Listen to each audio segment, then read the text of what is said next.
Márcio, a gente está comemorando um dos motes do evento, é a comemoração de 25 anos do ITI. Certo. E, para te falar a verdade, a gente está sentindo um clima de comemoração. Não sei se é por causa da Copa que vai chegar. A gente já está sentindo um clima de comemoração.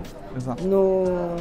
Celebrando a confiança, a identidade e tudo mais, e as instituições um pouco mais, talvez, unidas, não sei se a palavra é essa, mas olhando para uma construção de ICP mais de longo prazo. Quais foram os marcos mais importantes dessa evolução, no seu ponto de vista, e quais são os principais desafios que o setor precisará enfrentar nos próximos anos para sustentar a confiança digital?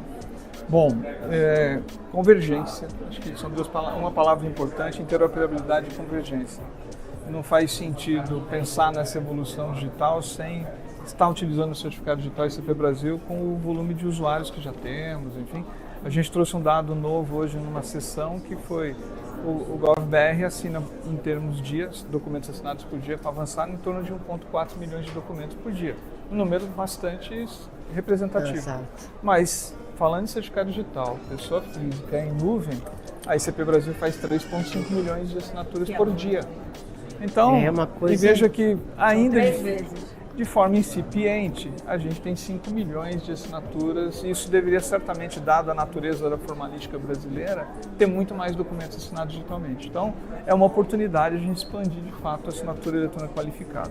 E o certificado digital, a mudança da experiência, trazendo a R eletrônica com autosserviço, vai criar novas formas, novas experiências. A gente sai daquele cenário onde eu preciso passar por uma barreira para poder ter um certificado e exercer uma experiência, e a gente vai poder acrescentar experiências digitais, de fato, cuidando mais do ciclo de uso junto do ciclo de vida do certificado digital, que a gente sempre batalhou para isso acontecer de forma importante. Então, quando a gente olha esse espectro de infraestrutura nacional de confiança, não dá para pensar nisso sem ter uma assinatura eletrônica qualificada. E no nosso regimento, a assinatura eletrônica qualificada é sinônimo de certificado digital ICP Brasil.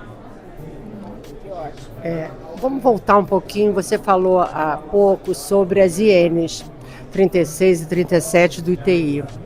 Essas duas INs, na verdade, elas falaram muito sobre a R eletrônica e sobre novos requisitos de segurança, né, na identificação do titular do certificado digital. O que esses novos procedimentos vão impactar no ecossistema da ICP Brasil, se é que vão impactar? Então, acho que os dois são 3 pontos importantes que as duas INs 36 e 37 trouxeram para o nosso ecossistema. Primeiro, uma simplificação da normatização.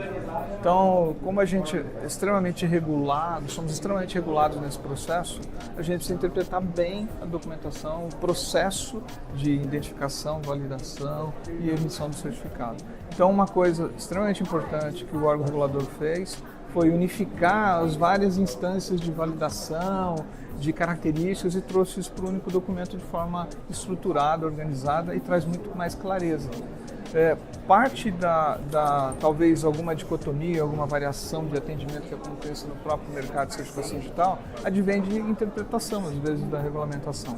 Com a regulamentação feita de forma muito mais concisa, muito mais objetiva, facilita esse entendimento lógico. Então, permite que as soluções de todos os players de certificação digital possam ser aperfeiçoadas com um entendimento mais claro. Então, esse é um primeiro que a gente entende que é uma simplificação, não é uma banalização, é uma melhoria do entendimento, esclarecimento sobre as normas, os procedimentos, ao mesmo tempo a R eletrônica, e aí as INs ajudaram a gente a destravar a própria R eletrônica, que estava travada. Então, essa melhoria desses dois aspectos, né, somado ao próprio desafio de você poder esclarecer melhor as modalidades e como juntar isso sem perder segurança, porque o ponto é, a gente ganha uma responsabilidade. Quando você pergunta quais são os desafios, quando a gente tem uma interação humana usando tecnologia para mitigar riscos dessa interação de validação e a gente vai para modelos totalmente autosserviço, a gente também expõe e é necessário que a gente invista em tecnologia para poder garantir que, de fato, quem está interagindo naquele processo é, de fato, o requerente do certificado titular, ao qual a gente vai vincular o par de chaves lá na hora que ele, de fato, fizer a emissão do certificado. Então, tem desafios. Do ponto de vista operacional, é mais uma modalidade. Normalmente, a infraestrutura se encarrega de seguir toda essa parte regimental de como preparar isso e vai ser mais uma modalidade para o mercado.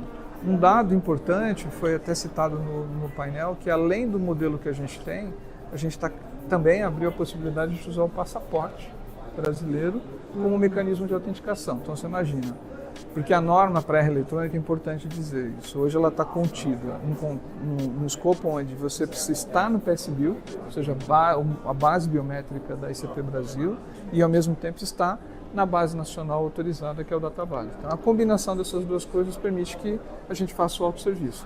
Mas isso ainda restringe dentro do contexto de quem já tem certificado. E a possibilidade de usar o passaporte, que segundo foi dado como número, está em torno de 19 milhões de brasileiros.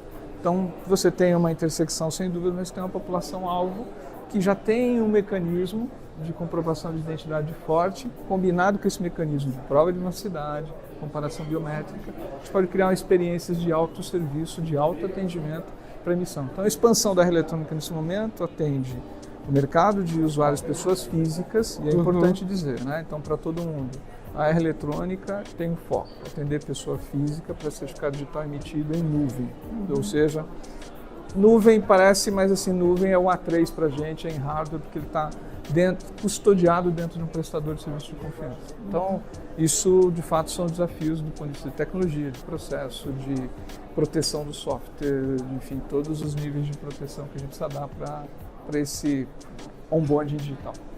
Legal.